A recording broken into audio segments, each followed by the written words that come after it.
We'll demonstrate rosette stitch. Can see this circle has 2 line segments above. We start from top line segment first. Come up at center where circle and segment meet. Take down at center where lower segment and circle meet. And vertically upward. Come up close to exit point stitch. Push needle upward. We wrap thread in loops. From below, wrap to behind needle. Return to top again, wrap to behind needle.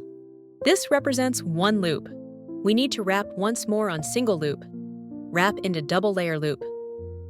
We wrap another loop, like this wrap into double layer. Then press exit position.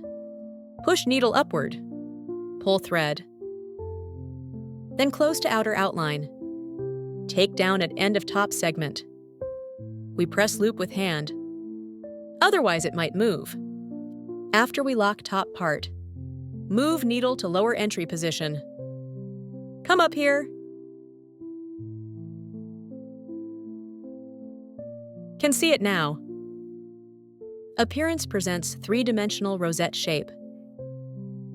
If want flower shape more full, can wrap 1 or 2 more loops. Here I wrap 2 loops. If want bigger, can wrap to 3 or 4 loops.